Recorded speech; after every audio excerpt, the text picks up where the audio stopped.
Muy bien. Hoy va a ser diferente. Hoy no vamos a hablar acerca de algún tema referente conforme al calendario. Hoy, pues gracias a Dios, aquí en la iglesia Aposento Alto, pues hemos, estamos celebrando que personas se han incluido ahora a Aposento Alto. Entonces, ¿qué es lo que vamos a hablar el día de hoy? Vamos a hablar acerca de, en parte, de lo que son los propósitos que tenemos que tener ahora como iglesia en Aposento Alto. ¿Sí?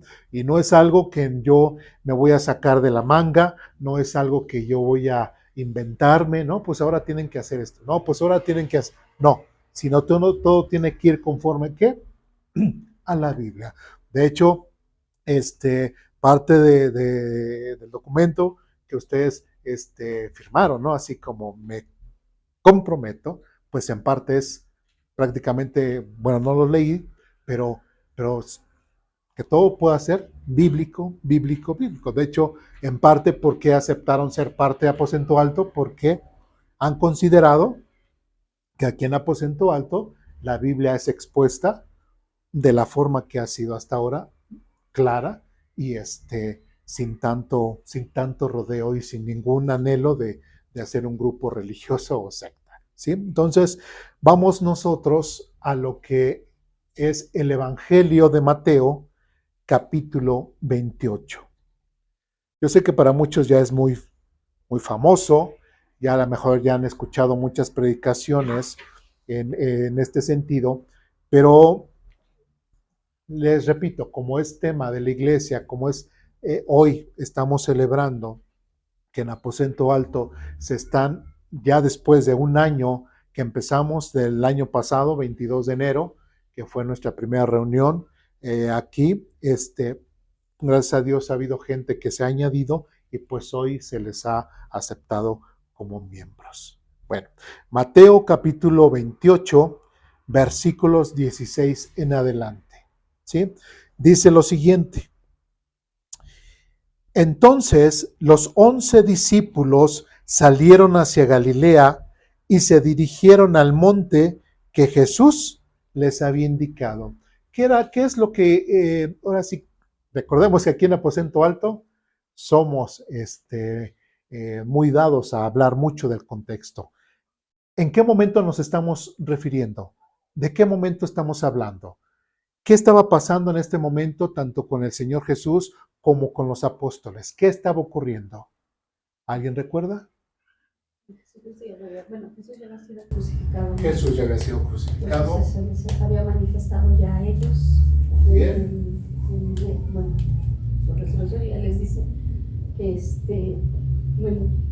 los llama a que se congreguen todos, bueno, que se junten todos para que él les dé algunas indicaciones. Indicaciones, muy bien. No me acuerdo, ¿esto es antes o después de la fiesta del Pentecostés? Esto ya después ya como me dicen, ya había sido apresado, ya había sido crucificado y ya había resucitado el Señor Jesús. ¿Sí? ¿Qué más? Empezaba más fuerte la persecución, o todavía no. Pues habían tumbado al líder, ¿sí? En este caso Jesucristo. Y como, ¿qué era lo que esperaban los maestros de la ley? ¿Qué era lo que esperaban los sacerdotes? ¿Qué era lo que esperaban todos los que estaban en contra de Jesús?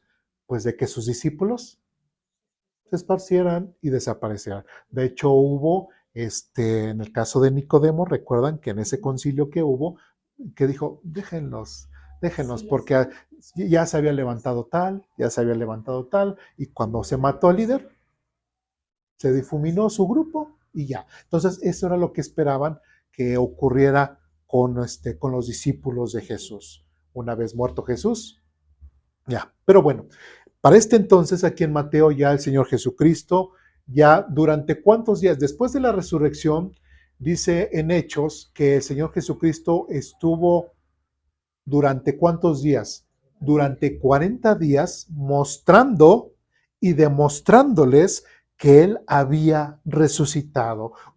Durante ese tiempo el Señor Jesucristo tuvo encuentros con sus apóstoles, tuvo encuentros personales con personas, tuvo encuentro, ¿se acuerdan con esos discípulos en camino de Emaús? ¿Sí? Entonces, el Señor Jesucristo durante 40 días estuvo mostrando y haciendo y demostrando a sus discípulos que lo que Él había prometido, lo que Él había dicho de que iba a resucitar, era una verdad, ¿sí? Pero ¿qué pasaba con los discípulos? Algunos eran incrédulos, ¿no? Pero bueno, prácticamente aquí lo que narra Mateo, lo que vamos a leer a continuación, prácticamente es el último encuentro del Señor Jesucristo con sus discípulos, ¿sí? Y otra vez en el versículo 16 dice, entonces los 11 discípulos, 11, ¿por qué 11? ¿No eran 12? Porque Judas, quien lo traicionó, ya no se consideraba porque él hizo algo que no debió haber hecho. Se quitó la vida. Entonces solamente quedaban 11, ¿sí? Entonces los 11 discípulos salieron hacia Galilea y se dirigieron al monte que Jesús les había indicado. ¿Qué monte era? El monte de los olivos. Hay algo interesante en el Monte de los Olivos y no sé si Jesucristo tenga como que cierta fijación en el Monte de los Olivos. Le voy a decir por qué. En el Monte de los Olivos, ¿qué fue? Era donde se reunía con sus discípulos y ahí se la pasaban un tiempo. Ahí fue donde inclusive antes de que Jesús fuese apresado, dice que hasta sudó y lloró sangre. ¿Sí? En el Monte de los Olivos fue donde el Señor Jesucristo fue apresado. ¿Sí? ¿Qué más? Bueno, lo dice, bueno, lo vamos a ver más adelante, pero bueno, aquí en Mateo no lo vamos a ver, pero en Hechos dice que después cuando el Señor Jesucristo subió al cielo, ¿en qué lugar fue? En el Monte de los Olivos. ¿Y por qué digo que tiene una fijación? No sé si es porque cuándo o dónde va a regresar el Mesías o el Señor en su segunda venida.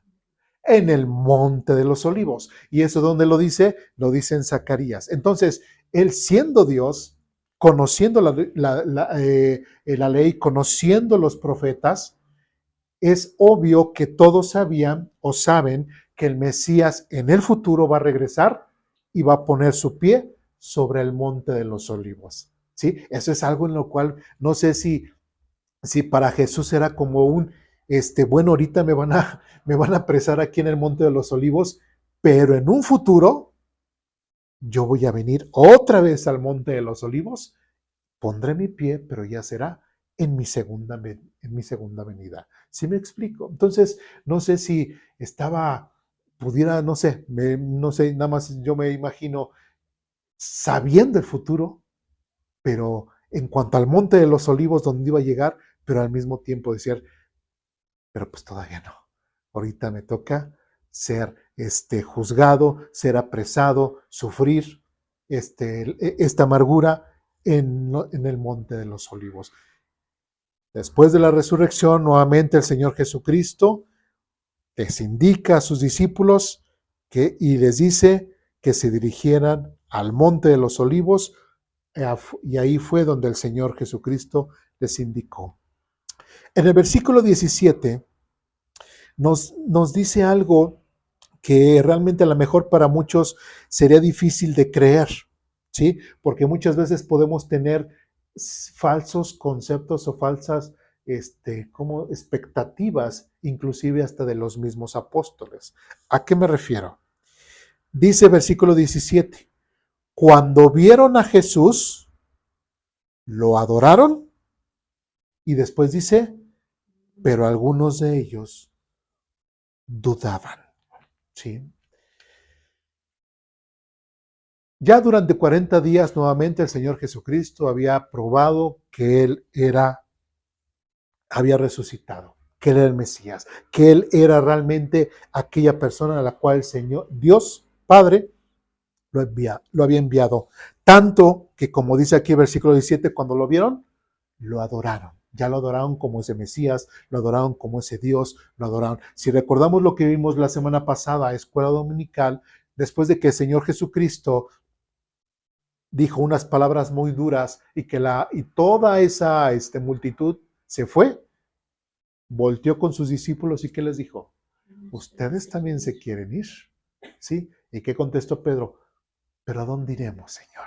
Si solamente tú tienes palabras de vida eterna, ¿a dónde iremos? Y estos 11 discípulos que continuaron con el Señor Jesucristo estuvieron y reconocieron a Jesús. Y por eso es de que podemos ver aquí en el versículo 17 que cuando vieron a Jesús, lo adoraron. ¿Dios, Jesús, se merecía ser adorado? Sí, es Dios, ¿sí? ¿Realmente merecía esa honra que los apóstoles le estaban dando? Sí, porque ahora Jesús había vencido a la muerte. Ahora Jesús ya tenía la victoria sobre lo que acogía, o más bien aquejaba, perdón, al mundo, que era la muerte. Porque Él ¿a qué ha venido? A dar vida eterna, ¿sí? Pero algo que a lo mejor nosotros no podemos creer mucho es que dice, pero algunos de ellos dudaban. ¿Quiénes son algunos de ellos? Algunos de los mismos apóstoles. ¿Sí? Recordemos una escena, por ejemplo, en el caso de Tomás. ¿Qué pasó con Tomás? ¿Alguien recuerda? Él decía que hasta que no metiera su dedo en el costado y en las... No iba a creer. No iba a creer, ¿no? Entonces prácticamente los discípulos o los apóstoles del Señor Jesús hasta de cierta forma eran un poquito quisquillosos. No decía, a ver, no voy a creer nada más por creer. ¿Sí me explico? No voy a creer nada más porque tú me digas. El mismo Tomás dijo, hasta que no meta mi dedo, no voy a creer. Y eso es algo que también nosotros debemos de entender y de exaltar. Porque hoy en la actualidad hay mucha gente que dice, ay, hasta que no vea algo o hasta que no, o sea, y otra cosa, que invalidan el testimonio, por ejemplo, de Tomás, ¿sí? Invalidan que Tomás se adelantó y dijo, no soy tan fácil para que me convenzan, ¿sí? No soy tan fácil para que me digas, ay, sí, Jesús resucitó y nada más porque lo seguí, nada más porque estuve con él y conviví, no nada más porque me digas tú, voy a creer, sino él también fue quisquilloso, fue como decir, incrédulo, y hasta que no vio a Jesús, comprobó que realmente. Entonces prácticamente Tomás nos hizo ese trabajo, que fue que él verificó que realmente Jesús haya resucitado. Sí me doy cuenta. ¿Sí? Pero como lo narra, o esa narración está en uno de los evangelios, mucha gente dice, pues es que porque está en los evangelios. ¿Sí me explico? Pero tristemente invalidan eso que hizo Tomás, o inclusive, si recordamos en 1 Corintios capítulo 15, también el apóstol Pablo nos habla de todas las cosas que el Señor Jesucristo durante el tiempo que estuvo después de la resurrección, antes de su ascensión, todas las veces a las cuales se les apareció. Inclusive el mismo Pablo dice que, y en una ocasión, se le apareció hasta más de 400 hermanos. Y hasta dice, y muchos de los cuales todavía viven. Para lo cual prácticamente está retando a la gente que es incrédula, vayan y pregúntenles. ¿Sí? ¿Y qué dice Pablo? Y al último, como a mí, como a un abortivo, y no merecía que el Señor se me apareciera prácticamente, se me apareció a mí. Y yo también soy un testigo fiel de que realmente Jesucristo resucitó. ¿Sí? Y le cambió completamente la vida a Saulo de Tarso, posteriormente llamado el apóstol Pablo. Entonces, dice, cuando vieron a Jesús lo adoraron, pero algunos de ellos dudaban. Y ahora quiero hacer una invitación, ahora puedo decir aposento alto, a los miembros y a todos, ¿sí? Quienes han creído o que somos ahora miembros de aposento alto, nuestro principio sería ¿qué? La adoración ¿a quién? A nuestro Dios, a Jesús. ¿Sí? Esa es la invitación, nuestra adoración a Él. ¿Sí? Pero también hay algo que tenemos que observar, que así como los apóstoles, a pesar de que adoraron a Jesús, muchos lamentablemente, algunos de ellos, dudaban. ¿Sí? Y mi invitación es que como hijos de Dios, como creyentes en Jesucristo, como miembros de Aposento Alto, como parte de esta iglesia, nos animemos unos a otros y que no caigamos en la duda, que no caigamos en estas situaciones de dudar. Bueno, sí, vengo a la iglesia, sí, participo, sí soy parte de, pero hay algunas cosas en las cuales a lo mejor dudo. ¿Sí me explico? Entonces, ya le hemos dicho, inclusive en la plática que tuvimos previa aquí a la predicación, que pueda haber siempre esa libertad de poder exponer tal vez dudas o tal vez comentarios, inquietudes. ¿Por qué? Porque venimos aquí a seguir creciendo. Sí, poder siempre ser estos adoradores para nuestro Dios, pero que en ningún momento haya en nosotros la intención o la duda de que realmente Dios esté en nuestras vidas. ¿Qué pasó inclusive hoy mismo? Y lo ha pasado en otras ocasiones cuando tenemos nuestro tiempo de acción de gracias y peticiones de oración. Cuando alguien nos dice, pues ya gracias a Dios, esta petición ha sido contestada. Yo me siento bien, ¿sí? No sé ustedes, pero yo me siento bien el escuchar que hemos estado orando por una situación que ha expuesto a alguno de nosotros y que Dios ha contestado, ¿sí? Eso anima, ¿sí? Y eso ayuda mucho a que no dudemos de que el Señor está con nosotros. ¿Me explico? Eso ayuda mucho a que nosotros no dudemos de que la presencia de Dios está en nuestras vidas. ¿Dudas, preguntas, comentarios, reclamaciones hasta aquí? No. Versículo 18 dice lo siguiente. Jesús se acercó y dijo a sus discípulos, se me ha dado toda autoridad en el cielo y en la tierra. Hasta ahí. ¿Qué es lo que está diciendo el versículo 18? Que quién es el que tiene ahora la máxima autoridad tanto en el cielo como en la tierra. Jesús. ¿Y quién se la dio? Dios el Padre. ¿Por qué? Porque cumplió y se guardó sin pecado, vino como hombre y se guardó sin pecado y fue obediente hasta la muerte, y como dice la Biblia, y muerte de cruz. Se lo ganó, ¿sí? Durante 33 años y medio más o menos, él como un hombre como cualquiera de nosotros, ¿fue tentado? Sí. ¿Pecó? No. Si hubiese pecado, él jamás hubiese sido ese sacrificio o ese cordero para perdón de nuestros pecados. Pero gracias a que él, por amor a nosotros, ¿sí? Para poder ser ese sacrificio perfecto delante de Dios, se guardó. A mí se me eriza la piel al pensar de que a lo mejor llegara la tentación a la vida de Jesús y que Jesús no haya cedido la tentación por pensar en mí o pensar en cada uno de nosotros. Decir, no voy a caer porque si no, no voy a hacer un sacrificio perfecto. ¿Sí? Para que Héctor, Francisco, Mari, Lulú, para cualquiera pueda ser salvos. No me puedo permitir yo caer en esta tentación.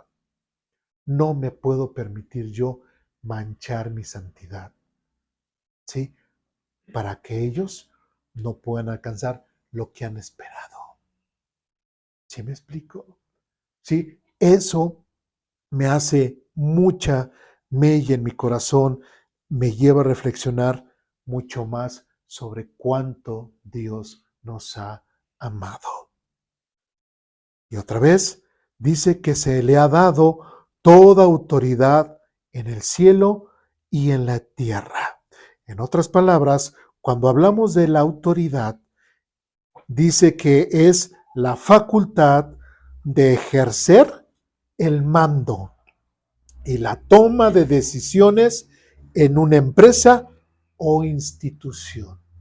Eso es tener la autoridad. En otras palabras, ¿quién es el que manda o quién es el que organiza o quién es el que va ahora a ordenar y a organizar todo en el cielo y en la tierra? Jesús. ¿Sí? Y aquí en aposento alto, ¿sí? ¿Quién es el que tiene la máxima autoridad aquí en aposento alto? ¿Sí? Qué bueno que dijo, porque yo pensé que iba a decir usted. Sí, porque muchos. No, Jesús.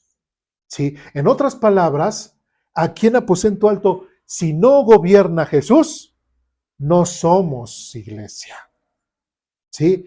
Soy yo el que estaré al mando, yo soy como pastor, yo soy el que tendré la máxima autoridad sobre aposento alto. La respuesta es no. ¿Sí? No. La autoridad siempre tiene que ser Jesucristo. ¿Sí? Entonces, prácticamente todo lo que nosotros o todos los temas que nosotros pudiésemos tratar como iglesia dentro de aposento alto, ¿quién tiene la máxima autoridad? Jesús. Cuando nosotros tomemos una decisión, ¿con base a qué la tenemos que tomar? A Jesús. Ahora, nosotros ya hemos leído parte o gran parte de lo que es el Antiguo Testamento y vemos, podemos tomar al pueblo de Israel como un ejemplo. Más mal ejemplo que buen ejemplo. Pero lo podemos tomar como un ejemplo. ¿Y qué pasaba cuando el pueblo de Israel se le ocurría tomar una decisión sin tomar en cuenta a Dios? ¿Qué le pasaba? ¿Le iba bien? ¿Le iba mal? Le iba mal o le iba rete mal. Entonces, ¿qué es lo que nosotros podemos aprender de esa situación con el pueblo de Israel? Porque ahora como iglesia también nosotros somos parte de esta institución, el cuerpo de Jesucristo como iglesia. Entonces, también nosotros como cuerpo tenemos que tomar ciertas decisiones y todas las decisiones las tenemos que consultar ¿con quién? Con Dios. Mi reto al estar enfrente y invitarles a ustedes es de que en todo momento, siempre, siempre cuando lleguemos a tomar decisiones, sea con base a qué? A lo que el que tiene la autoridad, que es Jesús, lo establezca. Prácticamente lo que estoy diciendo es, ¿va a ser porque a mí se me ocurra? No. ¿Va a ser porque, es que vi en la otra iglesia que le hacían así? ¿Va a ser así? No. ¿Va a ser porque, es que el hermano sugiere y que va a ser porque el hermano sugiere? No. Va a ser todo con base en la Biblia. Si no tiene base bíblica, difícilmente nosotros podríamos adquirir cierto costumbre o cierto algo. ¿Sí me explico? Pero nosotros no podemos tomar ningún, como dice a veces los papás a los niños, nosotros no nos mandamos solos, ¿verdad? No nos mandamos solos, sino que tenemos una autoridad arriba de nosotros y es ¿quién? Jesucristo. Y siempre, siempre será Jesucristo. Nuestra iglesia tiene que ser cristocéntrica. En otras palabras, Jesucristo siempre tiene que ser el centro de todo. Si nosotros cantamos es ¿por qué? Porque le cantamos a Él, a Jesucristo. Si nosotros le oramos al Padre es ¿por qué? Porque Jesucristo es el medio. ¿Sí me explico? Si nosotros entendemos y que el Espíritu Santo nos da testimonio de quién, de Jesucristo, y sabemos y tenemos la esperanza de que un día Jesucristo vendrá. Entonces, prácticamente como cristianos, ¿por qué nos llamamos cristianos? Porque tenemos que seguir a Jesucristo. ¿Sí? Entonces, si se dan cuenta que el Señor Jesucristo está poniendo las bases prácticamente de esta institución que está formando. Ya era una iglesia, ya era un grupo, ya era una asamblea. ¿Cuántos eran? 11. ¿Sí? Tuvo que haber sido una mega iglesia para decir, ahora sí, ya son una iglesia. No. ¿Cuántos eran? 11.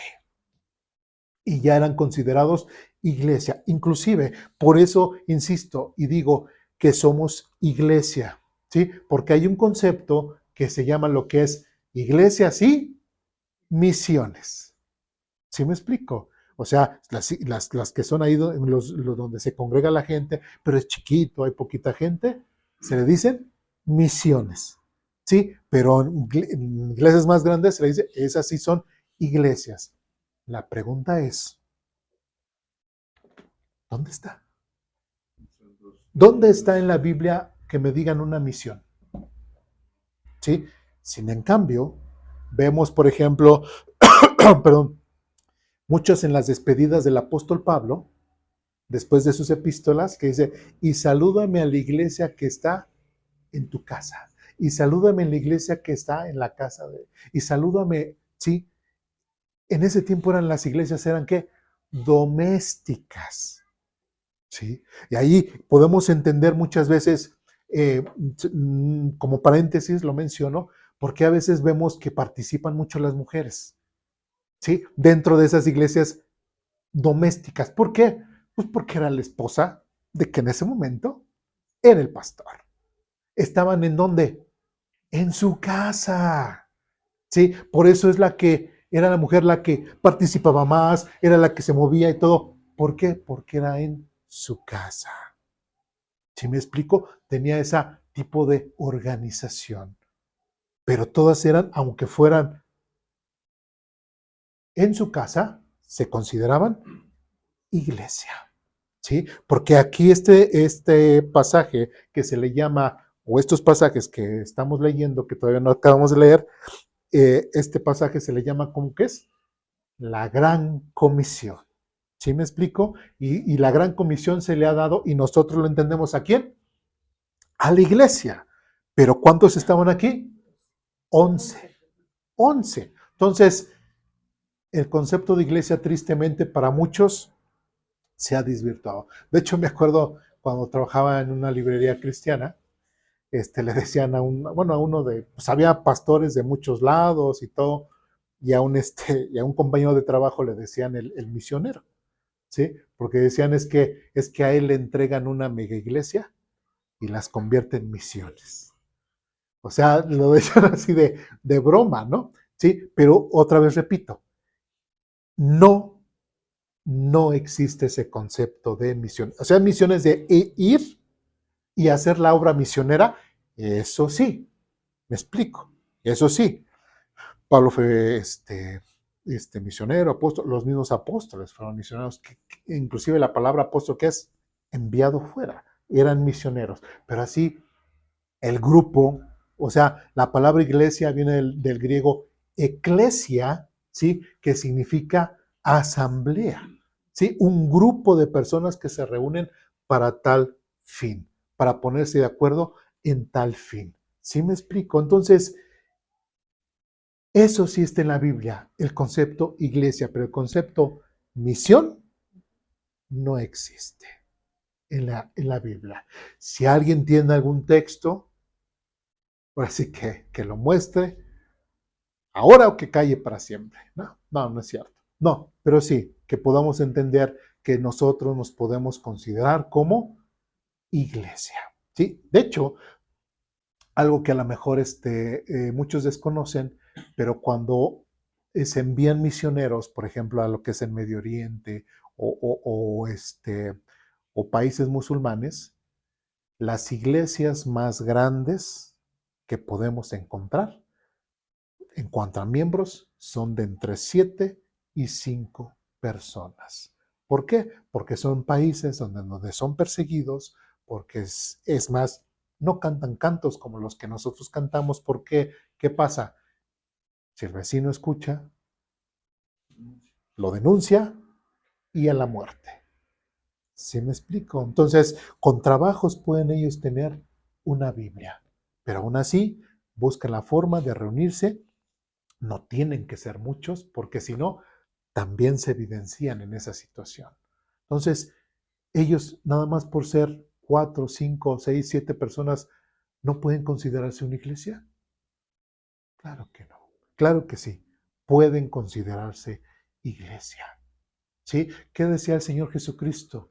Porque donde estén 2 o 3 congregados en mi nombre, ahí yo estoy. ¿Sí? Entonces, para ser iglesia no depende absolutamente de los números, ¿sí? Sino depende de que realmente seamos discípulos, hayamos creído en Jesucristo como medio de salvación, ¿sí? Y que aceptemos esta comisión también. ¿Por qué? Porque como grupo, ¿sí? En conjunto vamos a trabajar. No hay cristianos supermanes, no hay cristianos todos poderosos, no.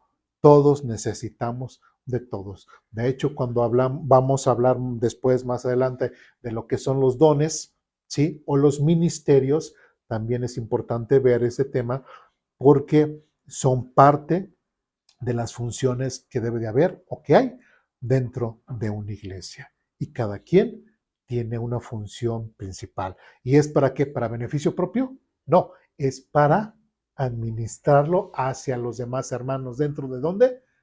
De la iglesia. ¿Sí me expliqué? Entonces, ¿nosotros nos podemos considerar plenamente como una iglesia? Sí. ¿Dudas, preguntas, comentarios, reclamaciones hasta aquí?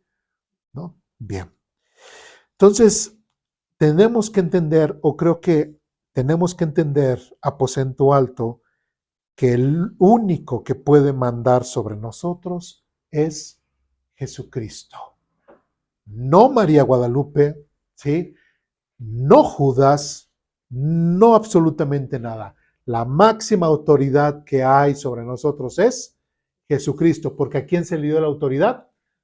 A Jesús. Entonces, porque muchos preguntan, por ejemplo, en el caso del catolicismo, no es que el catolicismo es la verdadera iglesia, es la iglesia que fundó Jesús. No. Aquí estas características que estamos leyendo en Mateo distan mucho del catolicismo.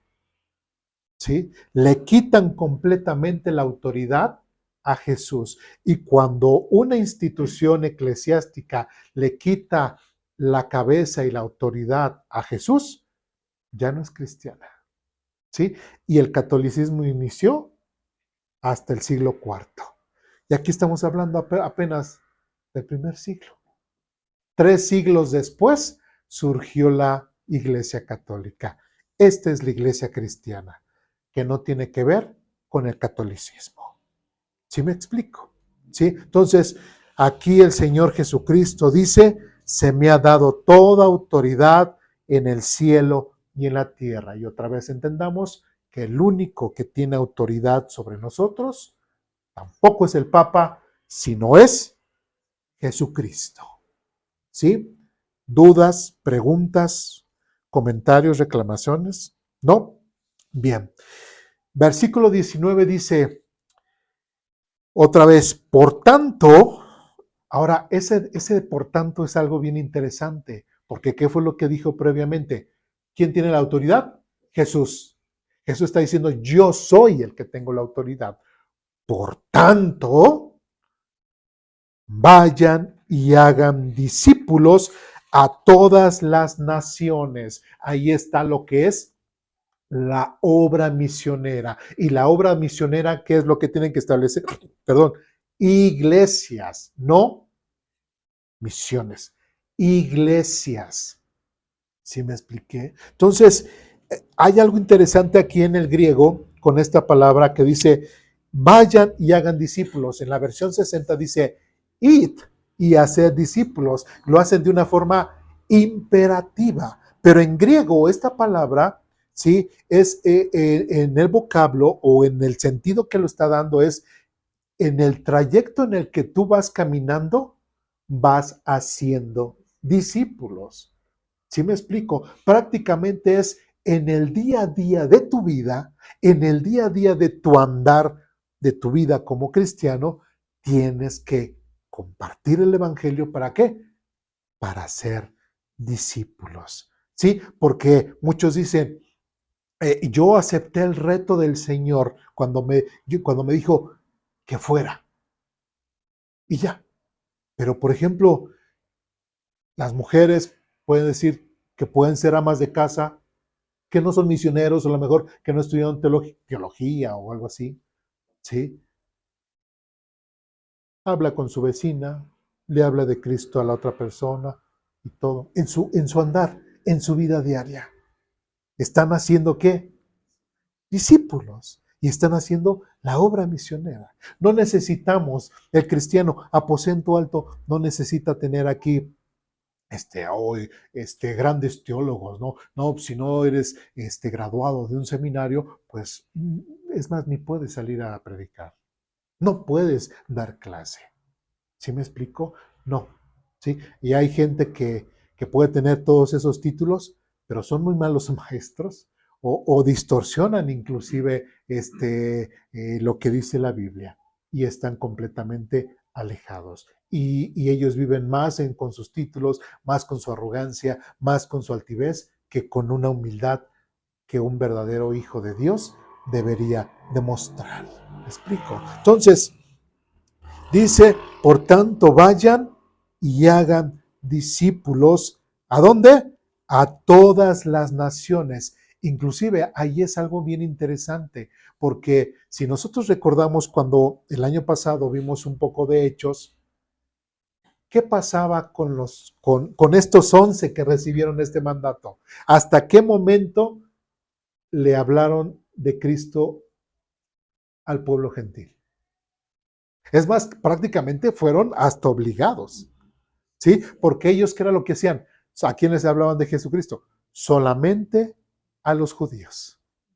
Inclusive hasta Hechos capítulo 10, Pedro tuvo que tener una visión, Dios tuvo que mostrar una misión a Pedro para decirle, no desprecies lo que yo he bendecido, no deseches lo que yo he bendecido. Y Pedro dice, pues entendí que ahora no nada más la gracia es para los judíos, sino también para los gentiles. Y aún así se resistían mucho.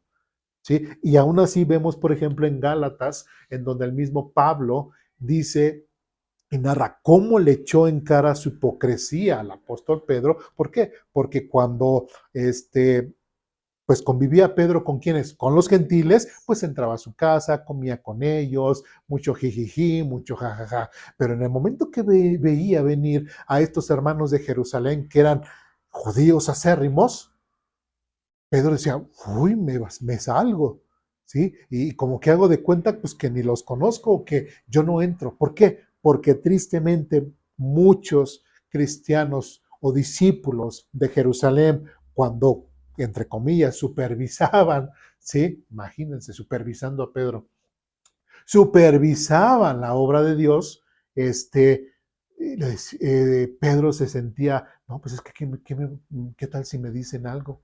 ¿Qué tal si me juzgan por seguirme juntando con gentiles y publicanos? Y nosotros como judíos es indigno o es despreciable que entremos a la casa de un gentil. ¿Sí? Y Pablo por eso dice, no seas hipócrita, Pedro. Sí, no seas hipócrita. Cuando no están ellos, mucho jijiji, mucho jajaja, pero nada más llegan ellos y entras en tu hipocresía, no seas hipócrita. ¿Sí? Entonces, tristemente, hasta podemos ver ahí un Pedro que igual como decía hace rato, pensaríamos, uy, el gran apóstol Pedro y todo, pues aún así dentro de su ministerio, dentro de su cristiandad, él también tuvo desatinos. ¿Sí me expliqué? Entonces, algo que sí es cierto, no vamos a ser perfectos, pero nuestra intención como hijos de Dios, como cristianos, y lo estamos viendo en la escuela dominical, lo que es los atributos morales de Dios, cómo copiarlo, cómo es mi Padre Celestial, cómo debo de ser yo para agradarle y que mi vida sea realmente bendecida por Dios y mostrar que realmente soy hijo de Dios. Entonces, todas ese tipo de cosas tienen que cambiar. Todo ese tipo de situaciones también las vivieron los apóstoles. Entonces, Cuando dice aquí, y de todas las naciones, prácticamente le está diciendo a estos 11, tienen que ir a todo el mundo, ¿sí? ¿Se necesita que vaya gente a todo el mundo a predicar el evangelio? Sí, sí. Nosotros como iglesia, ¿algún día podríamos llegar a ayudar a algún misionero? Sí, sería nuestra. Y que saliera de nuestra iglesia sería wow, ¿no? Dirían algunos. Pero también, así como hay misioneros, hay otras áreas que en las cuales también considero yo que son importantes. ¿Cómo cuál? ¿Sí? Recordemos que en la Biblia había algunos que se llamaban, y que sí eran acérrimos enemigos de Jesús, pero hoy en la actualidad creo que es un poco diferente. Y me estoy refiriendo a los escribas. ¿Sí? ¿Por qué digo a los escribas? Y si lo pongo hoy a nuestras fechas, estaríamos hablando a muchas instituciones que son las que hacen traducciones de la Biblia, hacen revisiones, ¿sí? Y mucha de esa gente muchas veces no tiene el apoyo, ¿sí? Para continuar con una obra. A veces para sacar una Biblia con una nueva traducción, una nueva versión, está de entre 10 hasta 20 años. ¿Sí? Y cuando el pueblo cristiano, cuando los discípulos puedan tener en su Biblia, en sus manos una Biblia, o sea, es de mucha bendición. ¿Sí? Es de mucha bendición. ¿Sí? Entonces, por ejemplo, nosotros usamos la nueva traducción viviente, hemos dejado la versión 60, pero la nueva traducción viviente, pues hubo gente que tuvo que haber estudiado, que se tuvo que haber preparado, que tuvo que haber tomado los textos más confiables, hacer esta traducción para que nosotros pudiéramos tener ahora esta Biblia con un lenguaje un poco más fresco y más entendible. ¿Me explico? Entonces, por eso digo, son como los escribas de la antigüedad, porque ¿qué hacían los escribas? Hacían copia para que pudieran seguir leyendo. Entonces, también eso es importante. Bueno, entonces nosotros como iglesia tenemos ese propósito, tenemos esa ordenanza de que nosotros tenemos que ir y hacer discípulos. Dice que un discípulo es una persona que aprende de un maestro. Así de fácil. Nosotros tenemos que hacer discípulos, pero quiero ligarlo con lo siguiente. Vayan y hagan discípulos de todas las naciones y bautizándolos. Algo que debemos de entender es de que nosotros tenemos que hacer discípulos. Las personas tienen que entender y aprender de Jesucristo como medio de salvación. Y después de eso, ¿qué es lo que se hace? Se les bautiza. Ahora, ¿por qué lo estoy recalcando? ¿Por qué nosotros aquí en Aposento Alto, o en muchas iglesias que realmente son bíblicas, son cristianas, no bautizamos niños? ¿Por qué? Por ejemplo, no sabe nada. ¿Sí? Normalmente, ¿qué hace el catolicismo? Toman a los niños, los mojan en la cabeza, que ni es el bautismo bíblico, ¿sí? Nada más toman, le mojan la cabeza y ya, le ponen su nombre, aprovechan para ponerle el nombre al niño y y que esté a gusto del sacerdote y pues ya, ahí tenga su niño, ¿sí? Como decía aquel hermano, pues ese niño pudo haber entendido lo que hizo. No. Es más, de los que hemos venido del catolicismo al cristianismo, ¿alguien se acuerda cuándo fue bautizado? Yo no me acuerdo. ¿Sí? Yo no me acuerdo que estaba así chiquito en mi cobija, todo, y que me hayan mojado. O sea, yo no me acuerdo. ¿Sí me explico? Entonces, ¿yo cómo puedo ser discípulo a esa edad, hasta de meses o de años? ¿Cómo puedo yo ser discípulo? Es imposible que un infante pueda ser discípulo. Por eso es de que no es bíblico bautizar a niños. No es bíblico. ¿Por qué? Porque tiene que ser primeramente discípulo, que entienda lo que va a hacer, ¿sí? Que entiende exactamente qué es Jesucristo para su vida, que entiende exactamente qué es lo que va a hacer y qué es lo que va a pasar en su vida de ahora en adelante, que Él se bautice, ¿sí? Porque ahora tenemos que entender que el bautismo tiene dos acepciones principales. Una, que es un ¿qué? Un acto de obediencia, ¿sí? ¿El Señor Jesucristo se bautizó? Sí. Y yo puedo decir, ay, pero pues yo no quiero. Yo no puedo decir eso. ¿Sí? Si el Señor Jesucristo, inclusive, ¿qué le dijo Juan el Bautista a Jesús? Señor, es que más bien yo necesito que tú me bautices. Y el Señor Jesucristo, ¿qué le dijo? Conviene que esto sea así. O sea, el mismo Jesús no rompió el orden. El mismo Señor se sometió y dio muestras de obediencia. Entonces, si nosotros estamos copiando lo que hace mi hermano mayor, en este caso nuestro Señor Jesucristo, en obediencia, ¿yo qué tengo que hacer? Ser obediente. Si no me quiero bautizar, entonces realmente no. Es como que el primer paso de obediencia. Si una persona no se quiere bautizar, entonces es una persona que realmente no se ha identificado con Jesús, no tiene la intención. ¿Sí? De hecho, aquí, no sé si recuerdan, vino una persona pues, para que lo bautizáramos, para ya estar bien con Dios y ya cumplir. ¿Y qué dijimos? ¿Lo bautizamos? No, dijimos, no. Aquí no, sí bautizamos, pero no es así las cosas. ¿Sí? No le gustó y ya no vino. ¿Por qué? Porque piensan que el bautismo simplemente es un acto religioso para estar bien con Dios y ya. Y no, no. La segunda acepción el segundo punto principal que podríamos ver en cuanto al bautismo y es una identificación con Jesucristo en su muerte y también para andar en vida nueva. Algo que debe de entender la persona que va a ser bautizada, este discípulo, es de que es simbólicamente, está él diciendo, con ese acto de obediencia, le está diciendo a la iglesia, le está diciendo al mundo que él se ha identificado con Cristo y que está dispuesto, así como Cristo murió, también él morir, ¿sí? Y resucitar de la misma forma que el Señor Jesucristo resucitó. ¿Para qué?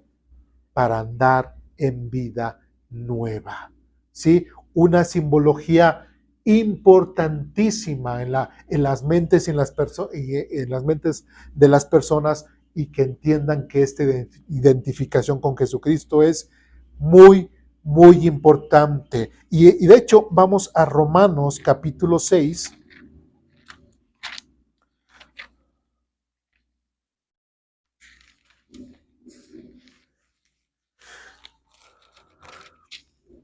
En Romanos prácticamente todo el capítulo, pero nada más vamos a leer 3 versículos. Romanos capítulo 6, versículo 3 en adelante, ya estamos ahí. Dice, ¿o acaso olvidaron que cuando fuimos unidos a Cristo Jesús en el bautismo, nos unimos a Él en su muerte? Pues hemos muerto y fuimos sepultados con Cristo mediante el bautismo, y tal como Cristo fue levantado de los muertos por el poder glorioso del Padre, ahora nosotros también podemos vivir una vida nueva. Versículo 5, dado que fuimos unidos a Él en su muerte, también seremos resucitados como Él. Entonces, esa identificación con Jesucristo es importantísima porque me estoy yo comprometiendo de que voy a andar ahora en vida nueva. Y no solamente eso, sino que tengo la esperanza de que del día que yo muera, así como Jesucristo resucitó, así también un día yo también voy a resucitar. ¿Me explico? Porque si este discípulo que se bautiza no entiende o no tiene esas esperanzas, entonces el simbolismo, la ordenanza del bautismo no tiene ningún sentido. ¿Me explico? ¿Sí?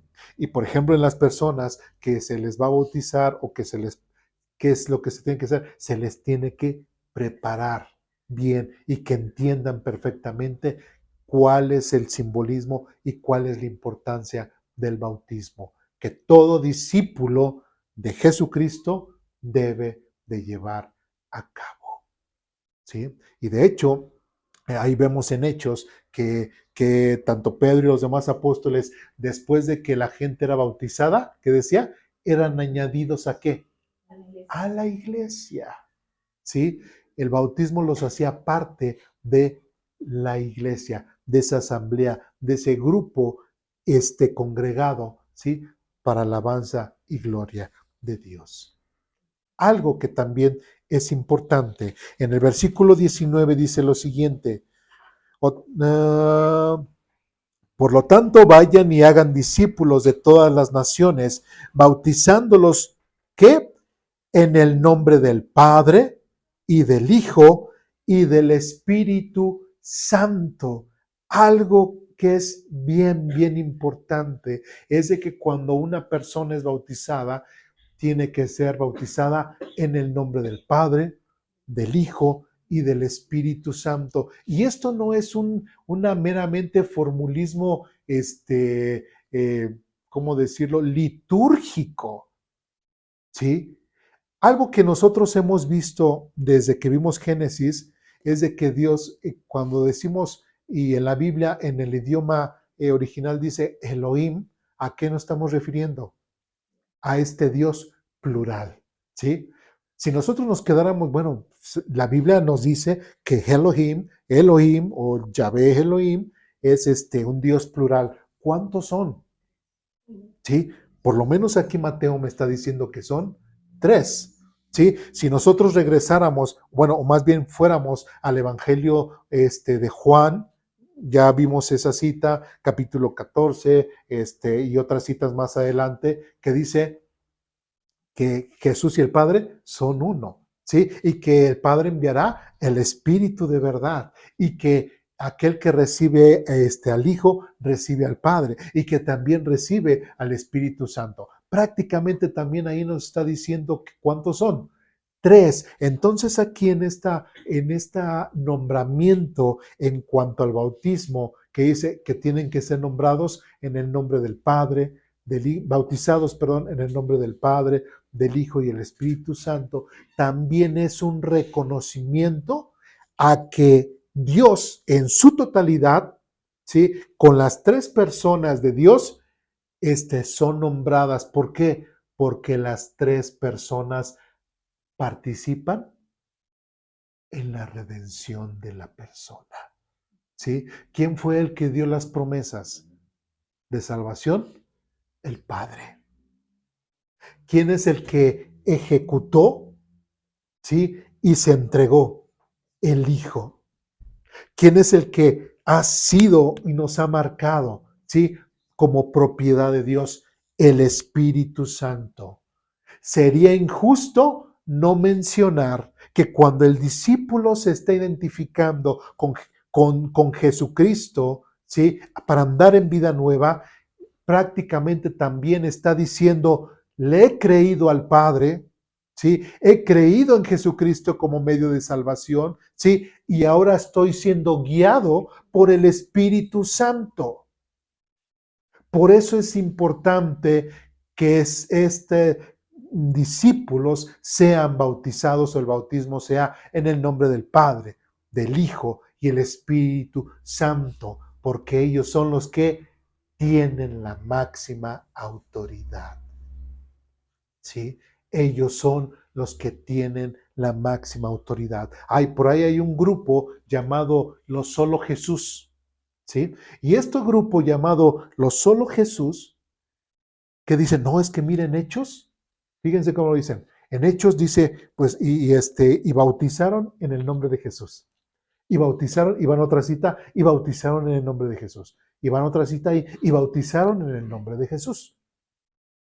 Y dicen, nosotros solamente bautizamos en el nombre de Jesús porque así está en la Biblia. Y pregunto, ¿así está en la Biblia? Sí, así está en la Biblia. Sí, pero se tiene que entender el contexto. ¿Sí? ¿A qué voy? Cuando dicen, y fueron bautizados en el nombre de Jesús, ¿qué era lo que hacía, por ejemplo, una persona que era enviada por el rey? El rey le envía, dice, necesito que me envíes un mensaje a tal persona, ¿sí? O que le lleves un mensaje a tal persona. Entonces llega esta persona y dice, vengo en nombre del rey. ¿Sí me explico? ¿Sí? A dar este mensaje. O por instrucciones del rey. Esto. Entonces, cuando nosotros vemos en Hechos que menciona la frase y los bautizaron en el nombre de Jesús, los apóstoles ¿en qué nombre iban?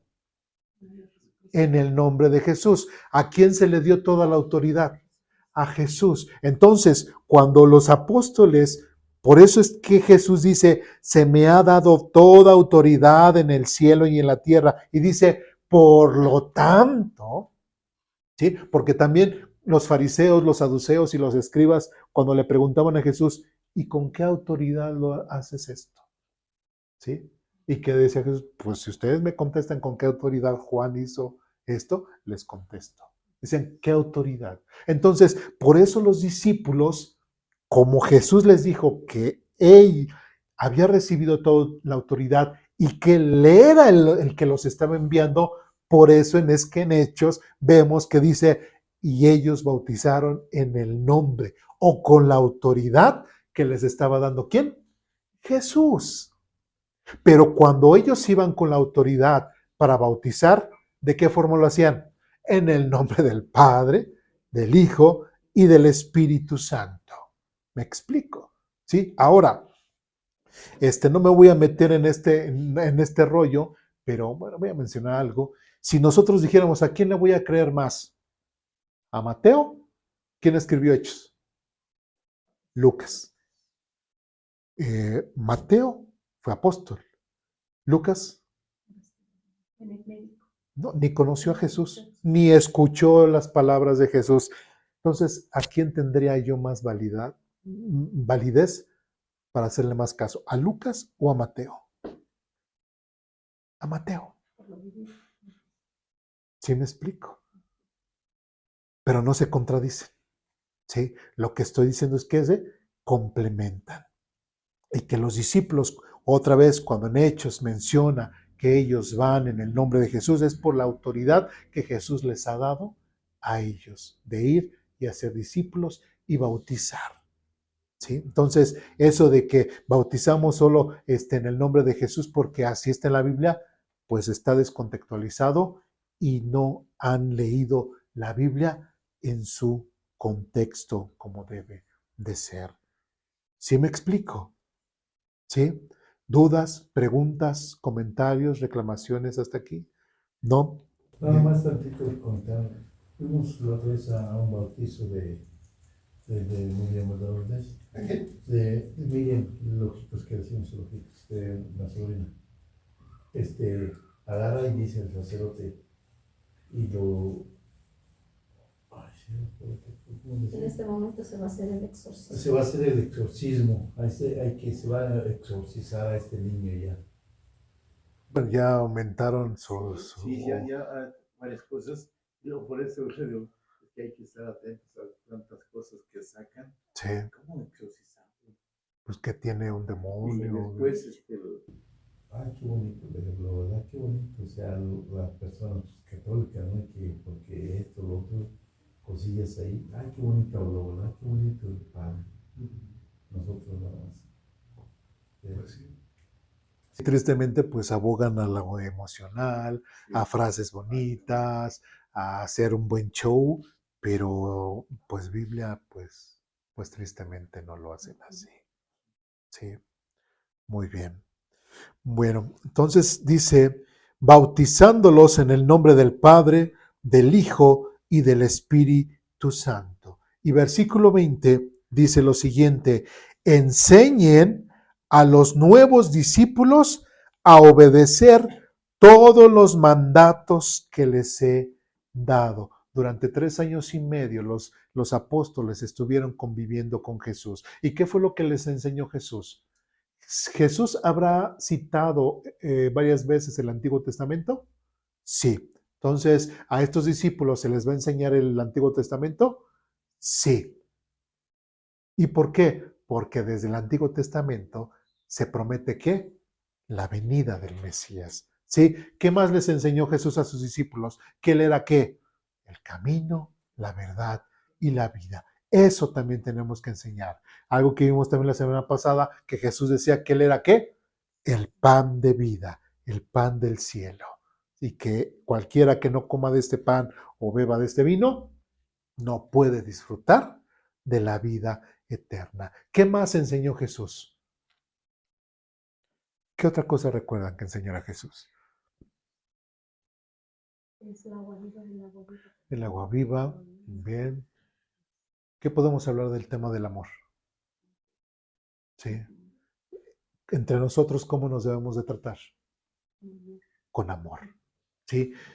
Y de hecho, el hecho de que haya amor entre nosotros, que nos tratemos con amor, es parte de demostrar que realmente somos verdaderos discípulos de Jesucristo.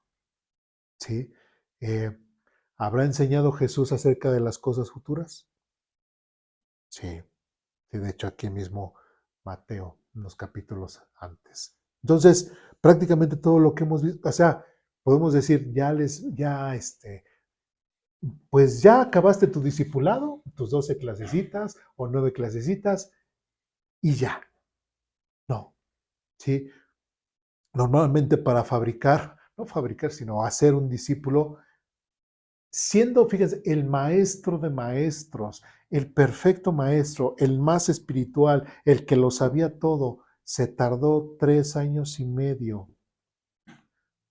Con 12 y uno se le fue, ¿sí? ¿Cuánto uno se va a tardar? ¿Sí? A veces hay que estar con la persona a la cual podríamos estar discipulando, estar muchas áreas de su vida. Por ejemplo, ¿Jesucristo participó en la vida personal de muchos de ellos? Sí. Entró a sus casas, ¿sí? Sanó a la suegra de Pedro, ¿sí? ¿Le afectó la economía a Mateo? Sí, que era recaudador. Entonces, por ejemplo, al celote, pues también. O sea, influyó mucho en la vida de todos ellos y todos ellos tuvieron que dejar y cambiar cosas, ¿sí? Prácticamente, inclusive Pedro dijo alguna vez a Jesús, nosotros hemos dejado muchas cosas, y que así, ¿no? Yo creo, pues, en ese entonces vemos un Pedro, pues, inmaduro espiritualmente, ¿sí? Pero sin en cambio Jesús aún así le animó y le dijo, pues tendrás recompensa por ello. ¿Sí? Entonces, prácticamente toda la Biblia la tendríamos que enseñar. Es parte del discipulado. ¿Sí me explico? A veces yo no entiendo. Hay cosas que sí, por ejemplo, en el seminario nos enseñaron y dijeron, tal vez esto nunca lo van a dar en la iglesia, pero se los vamos a enseñar. Y yo me quedé, bueno, ¿y entonces qué necesidad hay? Digo, todos deberíamos tener el conocimiento como si fuese de seminario, ¿sí? Porque queremos que todos pudieran crecer y salir y compartir el evangelio. Yo me siento así como esa bonita actitud que tuvo Moisés de que cuando recuerdan que eligió a otros 70, ¿sí recuerdan? Y que empezaron a profetizar y empezaron a predicar. ¿Qué fue lo que le dijo Josué? Dijo, oye, mira Moisés, ellos también están. ¿Y qué dijo Moisés? Déjalos, ya que quisiera que todo el pueblo, sí, pudiese. Porque a veces somos tan egoístas y decir, no, nada más yo nada más puedo enseñar. Yo nada más puedo instruir a aquel. Yo nada más puedo hablarle. No, todos tenemos que tener la capacidad de poder. Tal vez a algunos nos va a costar más trabajo, a algunos no. A lo mejor no sea nuestro don, ¿sí? O a lo mejor no es para lo que Dios nos quiere usar. Pero si no lo intentamos, ¿cómo vamos a saber? Me explico, ¿sí? Si no estamos en el lugar así, si no nos probamos, ¿cómo vamos a saber si es donde Dios nos quiere? ¿Sí? Entonces, versículo 20 dice que enseñen a los nuevos discípulos a obedecer todos los mandatos que les he dado. Y uno de los principales es amar a Dios sobre todas las cosas. Y el segundo es similar a este, ama a tu prójimo como a ti mismo. ¿Sí? Y si recordamos otra vez la semana pasada, cuando estos pseudo discípulos le preguntaban a Jesús, pues nosotros también queremos hacer las obras de Dios. ¿Qué tenemos que hacer? ¿Qué les contestó Jesús? La única obra que Dios quiere que ustedes hagan es que crean en aquel en el que he enviado. Entonces, será complicado, será difícil poder ser un verdadero discípulo de Jesucristo o poder hacer discípulos o poderles enseñar. No debiera de ser así, ¿sí? No debiera de ser. Y algo ya para concluir, y dice, y tengan por seguro esto, que estoy con ustedes siempre hasta el fin de los tiempos. Algo que como iglesia aquí en Aposento Alto tenemos que ver y entender es de que el Señor Jesucristo está aquí con nosotros. ¿Y cuándo dejará de estarlo? Jamás. ¿Cuándo va a estar con nosotros? Siempre. Que esté en nosotros, que tengamos nosotros esa convivencia con el Señor Jesús, que cuando estemos con nuestra familia, que el Señor Jesucristo también se exprese ahí, que cuando nos congreguemos como iglesia, también Jesucristo se manifieste. Entonces, nosotros como esa esperanza que tenemos en Dios, tenemos que entender, Aposento Alto, que estemos seguros de esto, que Jesús estará con nosotros por siempre hasta el fin de los tiempos. Tal vez el fin de los tiempos no pueda llegar en nuestra vida, ¿sí? Tal vez sea después de nuestra partida, pero eso sí, sabremos y estaremos conscientes de que por lo menos a lo largo de nuestra vida, el Señor Jesús está con nosotros, ¿sí? ¿Retos como iglesia? Yo creo que sí. ¿Retos como en lo individual? Yo creo que sí. ¿Retos como familia? Sí. ¿Retos como nosotros, iglesia, somos parte de una sociedad? ¿Tenemos retos? Sí. Y tenemos que cambiar, tenemos que ser parte de ese cambio, tenemos que ser diferente al mundo. ¿Dudas, preguntas, comentarios, reclamaciones? ¿No? Bien. Pues vamos a orar para terminar.